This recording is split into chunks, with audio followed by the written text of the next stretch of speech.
ಬಾನದಾರಿಯಲ್ಲಿ ಸೂರ್ಯ ಚಂದ್ರ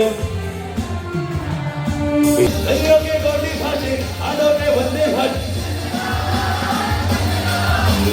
ಈ ಜಾಗದಲ್ಲಿ ಹಾಡನ್ನ ಕೇಳ್ತಾನಾದ್ರೂ ಊಟ ಮಾಡಬಹುದು ಅಥವಾ ಹೇಳ್ತಾನಾದ್ರೂ ಊಟ ಮಾಡಬಹುದು. ಕನ್ನಡ ಹಾಡು ಹಾಗೂ ಬಿಸಿ ಬಿಸಿ ಊಟ ಮತ್ತಿನ್ನೇನ್ ಬೇಕು. ಇಲ್ಲಿ ಕಳೆಯಂತ ಪ್ರತಿ ಕ್ಷಣನು ಪಕ್ಕ ಎಂಜಾಯ್ ಮಾಡ್ತೀರಾ. ಹೊಸಕೋಟೆನಲ್ಲೇ ಮೊದಲನೇ ಬಾರಿಗೆ ಸ್ವಾತಿ ಆತಿಥ್ಯದವರು ಲೈವ್ ಕನ್ನಡ ಜಾಮಿಂಗ್ ಸೆಷನ್ ನಡೆಸ್ತಾ ಇದ್ದಾರೆ. ಪ್ರತಿ ಶುಕ್ರವಾರ ಸಂಜೆ 7:30 8:30 ಹಾಗೂ 9 10 ಗಂಟೆ ಅಂತ 2 ಸೆಷನ್ ಇರುತ್ತೆ. ಈ ಟೈಮ್ ಅಲ್ಲಿ ಅದ್ಭುತವಾದಂತ ನಮ್ಮ ಹಳೆ ಹಾಗೂ ಹೊಸ ಕನ್ನಡ ಹಾಡುಗಳನ್ನ ಲೈವ್ ಆಗಿ ಆಡ್ತಾರೆ. ಪಾರ್ಕಿಂಗ್ ಅಂತೂ ಹೆವಿ ಆಗೈತೆ. ಎಷ್ಟೇ ಕಾರ್ ತಂದ್ರು ಕೂಡ ಆರಾಮ್ಸೆ ನಿಲ್ಲಿಸಬಹುದು. ಇನ್ನ ಫುಡ್ ಅಂತ ಬಂದ್ರೆ ಮುಳ್ಬಾಗ್ಲು ದೋಸೆ, ಬಂಗಾರಪೇಟೆ ಚಾಟ್ಸು ಹಾಗೂ ವೆಜ್ ಸಿಸ್ಲರ್ ಪ್ಲಾಟರ್ ಅಂತ ತರಿಸಿದ್ದೆ. ತುಂಬಾನೇ ಚೆನ್ನಾಗಿತ್ತು. ಲಾಸ್ಟ್ ಅಲ್ಲಿ ಒಂದು ಕಾಫಿ ಕುಡ್ದೆ, ಸಕ್ಕದಾಗಿತ್ತು. ಅಷ್ಟೇ ಅಲ್ಲ 20, 50, 300 ಜನ ಸೇರಂತ ಪಾರ್ಟಿ ಹಾಲು ಕೂಡ ಇದೆ. ಜೊತೆಗೆ ಕೇಟರಿಂಗ್ ಸರ್ವಿಸ್ ಕೂಡ ಇದೆಯಂತೆ. ಹೊಸಕೋಟೆ ಕಡೆ ನೀವೇನಾದ್ರೂ ಇದ್ರೆ ಕನ್ನಡ ಜಾಮಿಂಗ್ ಸೆಷನ್ ಮಿಸ್ ಮಾಡ್ಕೊಬೇಡಿ. ಮುಂಚೆನೆ ಬುಕ್ ಮಾಡ್ಕೋಬೇಕು, ನೆನ್ಪಿಟ್ಕೊಳ್ಳಿ. ಮತ್ತೆ ಸಿಗುವ, ಬಾಯ್.